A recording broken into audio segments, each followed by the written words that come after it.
"Sir, I need you to move to seat 34E, the flight attendant said, her voice controlled but unyielding. "We have a medical family accommodation. Your seat is the only 3-seat row left." Major Elias Monroe looked up slowly from his aisle seat.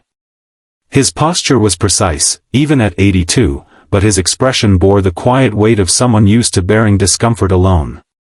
"This seat was booked for medical necessity," he said, voice low, almost apologetic. The attendant didn't blink. "If you don't move, we can't close the doors." He nodded once and stood, deliberately, stiffly, limping down the aisle to a middle seat that would press against his shrapnel-laced hip for 5 hours. Passengers watched but said nothing. The mother said thank you in a whisper. The kids didn't meet his eyes. And when Elias sat in 34E, knees tight against the seat ahead, pain blooming beneath his ribs, he said nothing either. 9 minutes later, the cockpit door opened. The captain emerged, cap in hand, eyes scanning the cabin. "Ladies and gentlemen," he began, "we'll be underway shortly. But I need to speak to a passenger first." He moved down the aisle. Row by row. His eyes found the old man folded into an ill-fitting seat. He stopped. "Major Elias Monroe?" Elias looked up. "Yes." The captain straightened.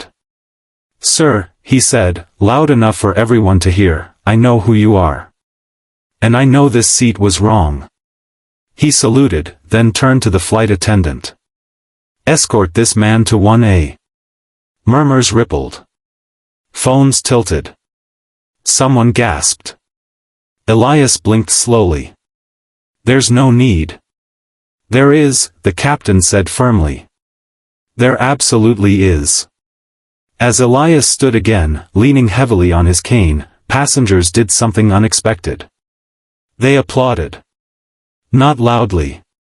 Not theatrically. But with sincerity that cut through the pressurized silence of a cabin where, moments before, no one had spoken up. He walked forward, wincing, but upright. Toward more than just legroom. Toward dignity restored. The airport stirred with quiet energy as Elias Monroe stepped inside.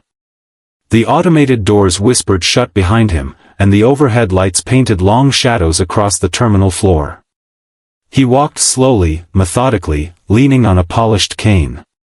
His gray wool coat hung crisp over pressed slacks, and the cap on his head bore the insignia of the 3rd Battalion. Even at 82, he held himself with quiet dignity, like a man who understood the weight of silence better than most. It was just after 5 in the morning, and Gate 12 was nearly empty. A few travelers slept curled near outlets, headphones in, backpacks used as pillows. A janitor moved past him without looking. Elias didn't mind. He found a seat facing the window and watched the tarmac slowly wake up, service vehicles inching along, ground crews moving with practiced rhythm. He felt calm there, anonymous among transitions. This wasn't just a trip. It was a mission. In a few days, his great-niece, Callie Monroe, would graduate from the United States Air Force Academy, one of the first deaf women to do so. Elias had promised her he'd be there. She had written him letters since childhood, calling him, "the strongest person I know," even though he had never told her everything. His service stretched across decades and continents, Cambodia, Kosovo, and the Horn of Africa. He had joined in the 60s and served through shifting wars, watching the country change and fracture. His injury came late, during a night op gone sideways. Shrapnel tore through a village wall and embedded in his hip. There was a firefight. He stayed behind to cover the retreat, crawling through sand and smoke, holding the line until air support arrived. They'd called him a hero. He had never said it himself. Now, mobility was a daily negotiation. VA appointments, aching mornings, moments when stairs felt like cliffs. But he planned for this flight carefully. He booked the ticket 4 months in advance, seat 8D, aisle, close to the front, with extra legroom. He paid more than he should have, dipping into savings he typically reserved for prescriptions. When he spoke to the airline rep, he explained the need. "It's not a preference," he'd said. "It's medical." She noted his account with the phrase, "mobility assistance required, seat critical." It was the only way he could endure the flight. Sitting in a cramped space caused spikes of pain that pulsed down his leg. The aisle gave him room to shift and extend. It wasn't comfort. It was survival. At 6:18 a.m., boarding was called. Elias stood with a quiet groan and made his way to the gate. The agent scanned his pass. He nodded once in thanks and continued down the jet bridge at his own pace. A few passengers passed him impatiently, earbuds in, luggage wheels clacking. Inside the plane, he moved carefully through the cabin. His seat, 8D, waited, aisle, near the front, exactly what he had requested. He stowed his cane beneath his legs and settled in. It took time. He eased back inch by inch, adjusting his hip, bracing against a jolt of pain that made him wince. Then, with a deep breath, he leaned his head back and closed his eyes. He thought about Callie. About her first letter. She was 9, drawing pictures in the margins of a message written in uneven block letters. "Dear Uncle Elias, I want to be brave like you. But I also want to fly." He had cried reading it, but never told her. He just wrote back, teaching her the military sign for duty. Years later, she taught him how to sign honor with one steady hand. The flight attendants moved past him, running through checks. Passengers trickled on. Children clutched stuffed animals. A man in business attire mumbled into a headset. The engines hummed in the background. Then a uniformed attendant stopped beside his row. Young, polished, tablet in hand. "Sir, are you seated in 8D?" she asked, polite but firm. "I am," Elias replied. His voice was steady, though his eyes narrowed slightly. "We have a situation," she said, gesturing back. A mother with 2 children was rebooked. They were split up. "This is the only available 3-seat row." Elias waited. He already knew what was coming. "I understand this seat was reserved in advance," she continued, "but we're asking for help.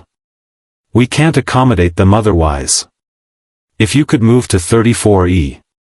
He interrupted gently. "I requested this seat for medical reasons. I have limited mobility. That seat would be difficult for me." "I do understand," she said. "But this is a time-sensitive issue. We're hoping you'll cooperate, otherwise we can't depart." It wasn't a command, but it was close. Elias looked at her, then over her shoulder. He could see the family in question, a tired-looking woman shifting nervously, 2 children holding onto her coat. He sighed. He had spent years making quick decisions in moments of pressure. He'd given orders that saved lives and cost others. This moment wasn't the same. But it carried the same sense of inevitability. He looked down at his cane. Then, with effort, he stood. "I'm Major Elias Monroe. U.S. Army, retired," he said quietly. "Let it be noted this seat was surrendered under pressure." The attendant blinked. "Sir." "No protest," he said. "Just a record." And with that, he limped down the aisle. Past indifferent eyes. Past people pretending not to notice. Past the comfort he'd paid for and prepared for. The only sound was his cane tapping against the floor. He reached seat 34E. Middle seat. No support. He lowered himself slowly, the cushions too tight, the legroom insufficient.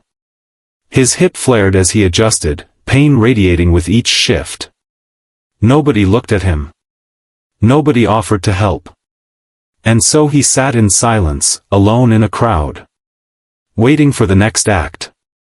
Seat 34E was cramped, the armrests tight, and the space unforgiving.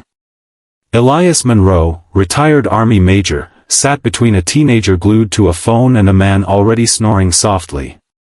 The seat was narrow, but what troubled Elias more was the angle. It compressed his right hip, the one filled with old shrapnel and daily pain. He sat upright, hands folded atop his cane. Every few minutes, he adjusted his position, trying to ease the pressure. Nothing helped. The cabin bustled around him. The overhead bins slammed. Laughter trickled from the front.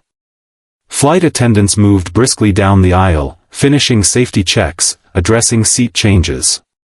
His former seat, 8D, was now occupied by a young mother and 2 children. He had seen her smile faintly as he passed earlier, an awkward, grateful kind of expression. He had nodded back. Elias didn't fault the family. But the airline, the crew, the system, they should have known. He had booked that seat months ago, noted medical necessity, confirmed it twice.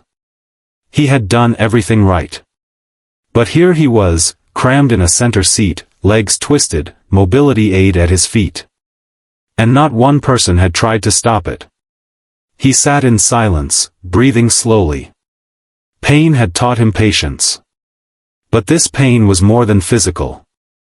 It was the erosion of dignity. 2 rows ahead, across the aisle, Marisol Vega watched him. She hadn't missed the exchange, the careful way Elias rose, the limp, the quiet submission. She was a civil rights attorney, traveling to Colorado Springs for a federal meeting on disability law. She recognized this kind of moment, this public shrinking of someone who had already given too much. She pulled out her phone. In her notes app, she typed. Elderly vet moved from reserved aisle seat to middle without assistance. Medical tag ignored. Flight crew silent. Requesting review. She sent it to a trusted contact in the FAA, someone who handled ADA compliance audits. No noise. No public post. Just the right message to the right inbox. The plane rolled toward the runway. Elias leaned back, photo of his great niece still folded in his coat pocket. His hip throbbed. The teenager beside him shifted and muttered something about the bold guy's cane. Elias ignored it. This wasn't about ego. It was about principle. He thought of Callie. Her graduation. Her dream of flying. He thought of his old unit, Alpha Group 3 to 13, and how no man was ever left behind. How even in silence, someone always had your 6. But here, silence was complicity. The plane took off. The vibrations made his leg twitch involuntarily. He gripped the cane harder. 30 minutes into the flight, a beverage cart rolled down the aisle. A flight attendant offered snacks and drinks. Elias declined. His hands were trembling from pain. He didn't want to spill anything. Marisol noticed. She tapped out another message, this one to a colleague in disability rights enforcement. This is what quiet erasure looks like. Let's file it properly. In the cockpit, Captain J. Kim scanned a report forwarded from the airline's incident monitoring desk. It referenced a complaint from a verified liaison. Passenger, Elias Monroe. Former rank, Major. Confirmed injury, service-related. Kim paused. He remembered the name. Monroe had once been featured in an old training case study for valor under pressure. He'd taken shrapnel shielding an interpreter convoy in the Horn of Africa. Kim turned to the first officer. Hold the PA. I need to address something personally. Down the aisle he walked, methodical, stopping at row 34. Passengers shifted in their seats. Cameras subtly angled up. Major Monroe, he said. Elias looked up, blinking. The captain straightened. I'm Captain Kim. I read your name and realized we had someone aboard who deserves better. Then, with full ceremony, he saluted. Gasps rippled through the cabin. On behalf of this crew, and as an officer of the United States Air Force, I apologize for what happened. You should not have been moved. And this ends now. He turned to the attendant behind him. Escort Major Monroe to 1A. But, she began.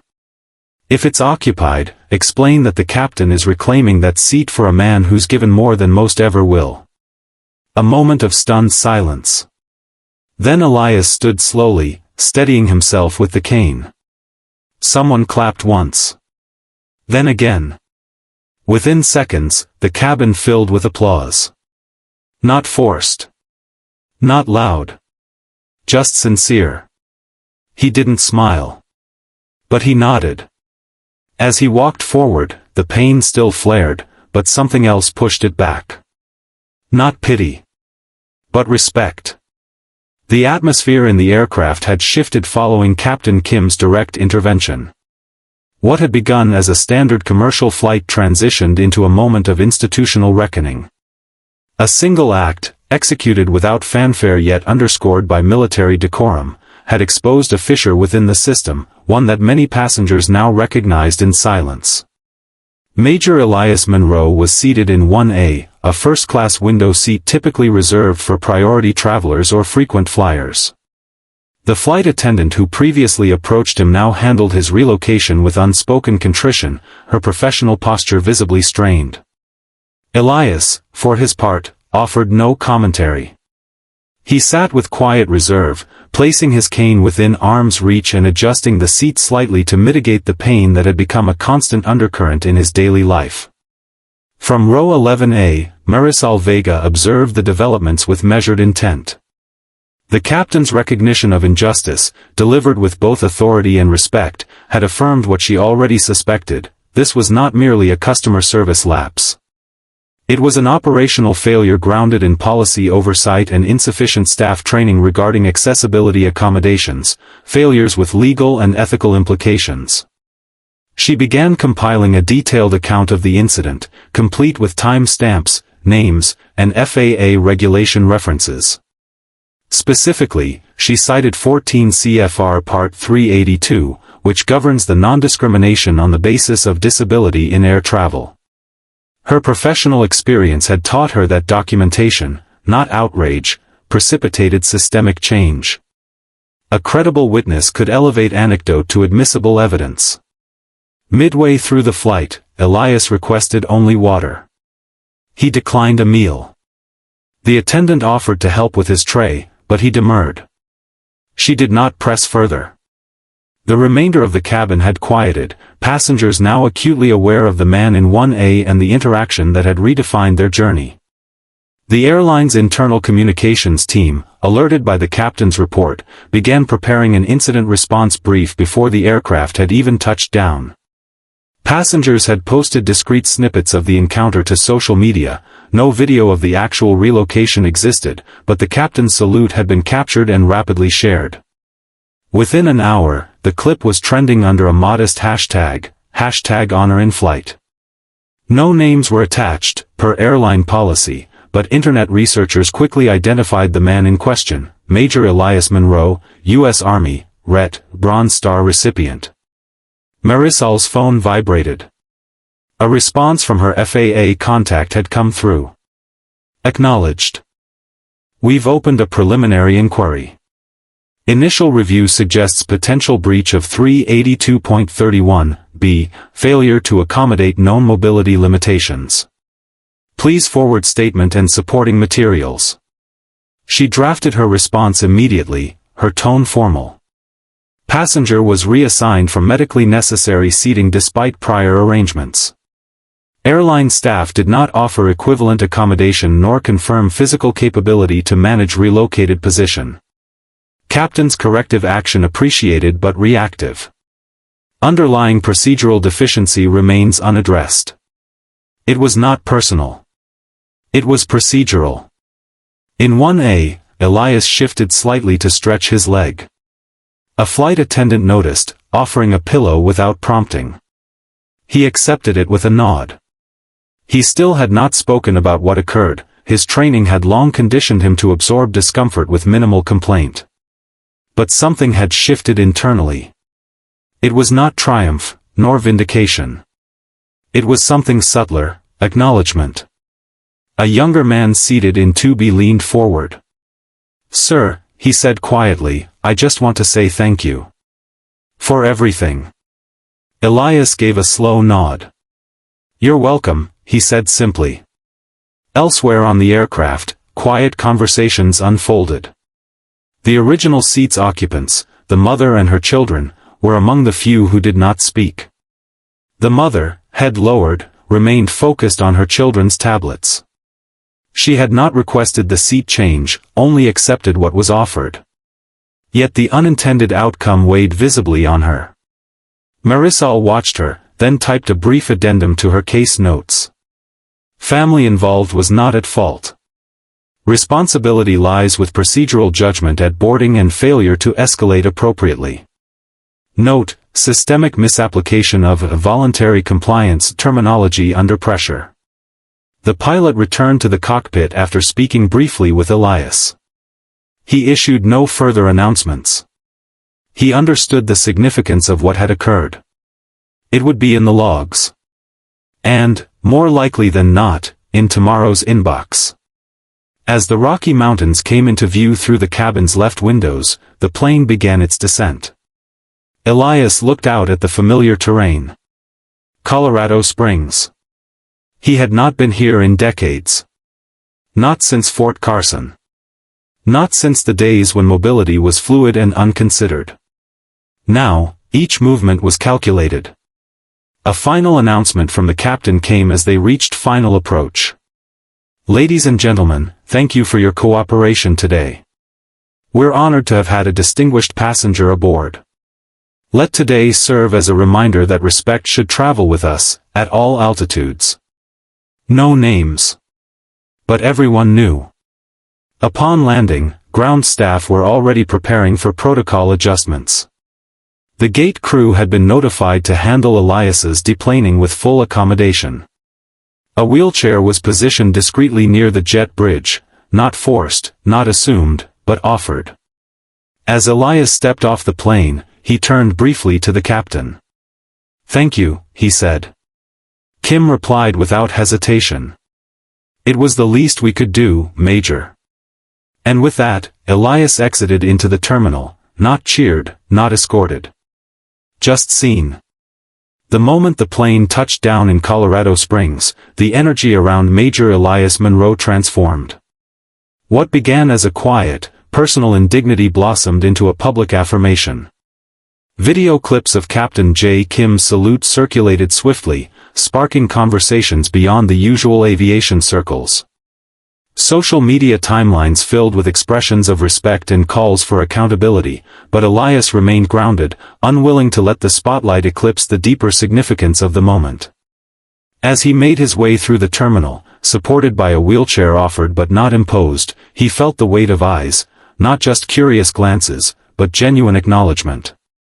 The airport staff moved with deliberate care, and passengers who passed him offered nods, smiles, or whispered thanks.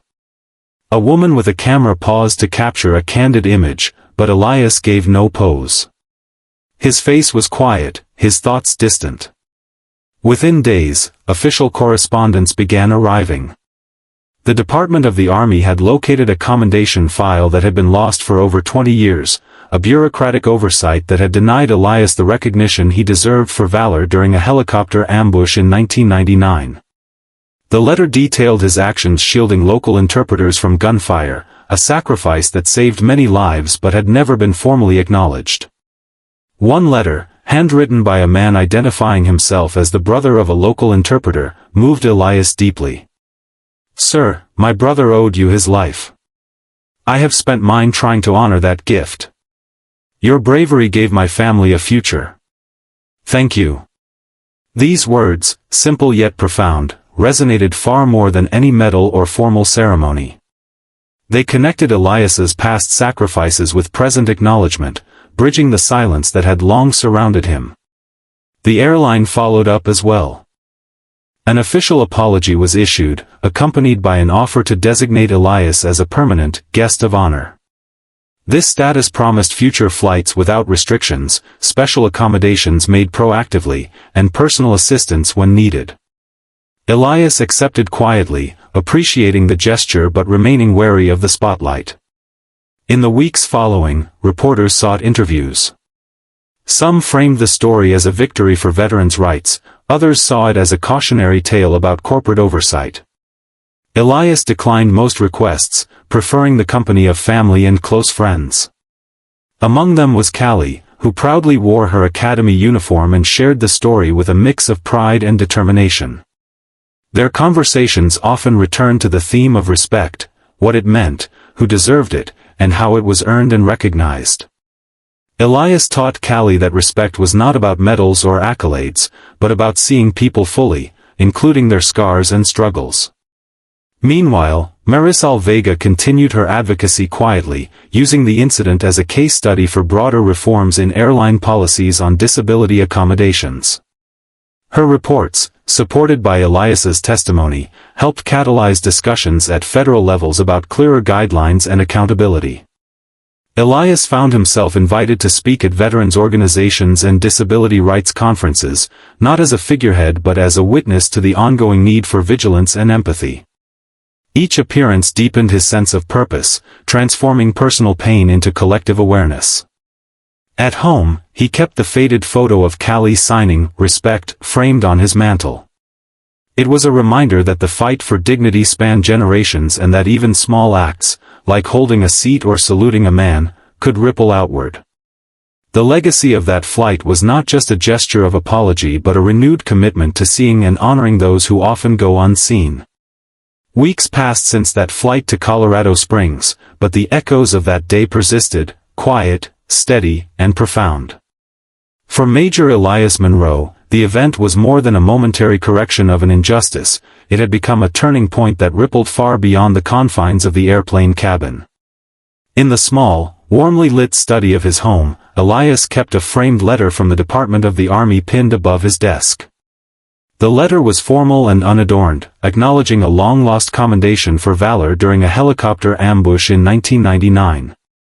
It detailed his selfless actions shielding interpreters caught in a deadly crossfire.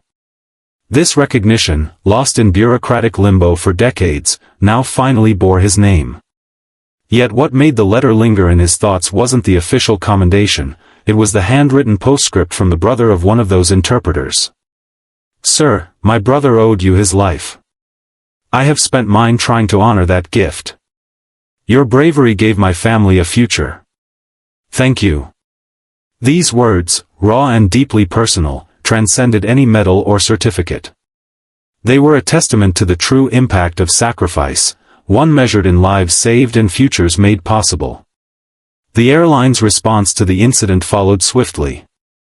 Elias had been made a permanent guest of honor, a status that guaranteed priority seating, seamless accommodations, and personalized assistance on any future flights. The gesture was meaningful, but what mattered more was the shift within himself. For years, he had quietly borne the pain and indignity of limited mobility and bureaucratic oversight. Now, he no longer apologized for needing space or help. He held himself taller, his presence more assured. One bright afternoon, Elias sat with his great-niece Callie in the garden behind his home. Callie, newly commissioned and proud in her Air Force Academy uniform, was preparing a speech for her upcoming graduation ceremony.